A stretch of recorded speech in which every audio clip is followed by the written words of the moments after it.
با درود و عرض ادب شعری میخوانم طنز به نام خر.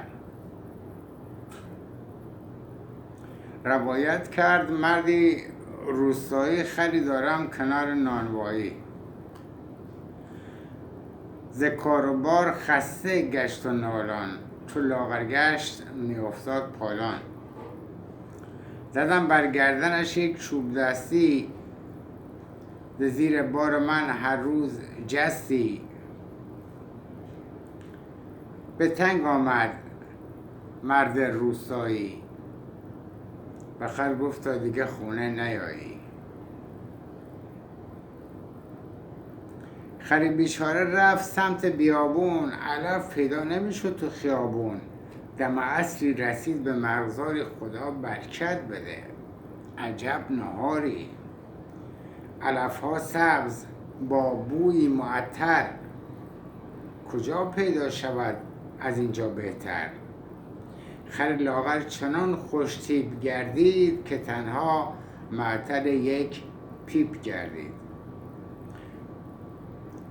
نشد یال دمش را کرد تعبیر، خلاصه هیبتش شد هیبت شیر. قضا شیری از آن بیشه گذر کرد، به یال و هیبت آن خر نظر کرد. نمیدانست این حیوان چه نام است، ولیکن لایق صد احترام است. سلامی کرد خر، سلامی کرد.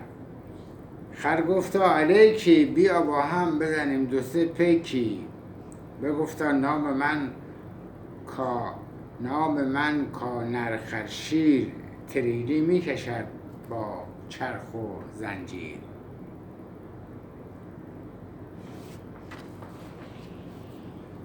هراس و ترس شیر افتاد از دل، هراس و ترس شیر افتاد در دل. بگفتا گیر کردم دل غافل، که من در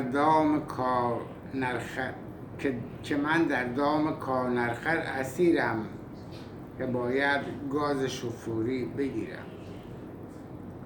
دوتا رفتند کنار نر آبی، خر افتاد توی فاضلابی. به زیر گل فرو شد گردن گوش، موتور خر بشد خاموش. گرفتش شیر نر، او را به دندان کشید از گل برون با روی خندان. که سیلی خورد شیر از دست اون خر، شنا کردم کی گفت من را درآور. که سیلی خورد شیر از دست اون خر، شنا کردم کی گفت من را درآور.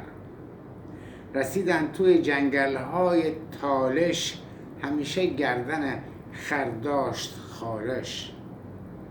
بخارانید گردن را به سختی، که گیر افتاد ما بین درختی. به دست شیر اون دو شاخه وا شد، به سختی گردن نرخر رها شد. دوباره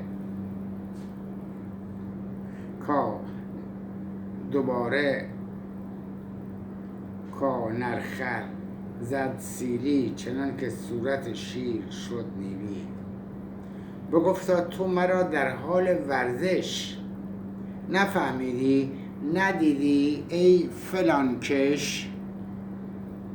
دوباره عذرخواهی کرد از خر، که ما را عفو فرما ای دلاور. خر خوابید شیره رفت چون باد، تو گویی آهوی از دست صیاد. به ره روباه دیدش گفت سلطان، تو را هرگز ندیده ام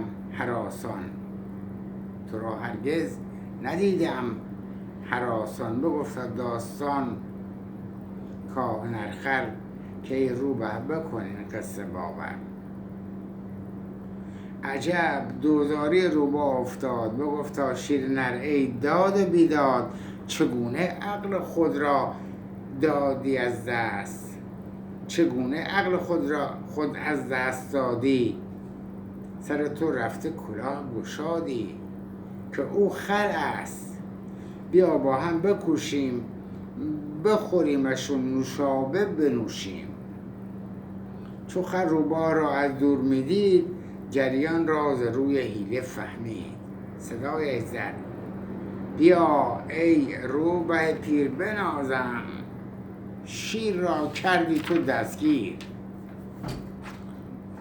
بود این گوشت خوراک لذیذی، به ما خدمت کنی خیلی عزیزی.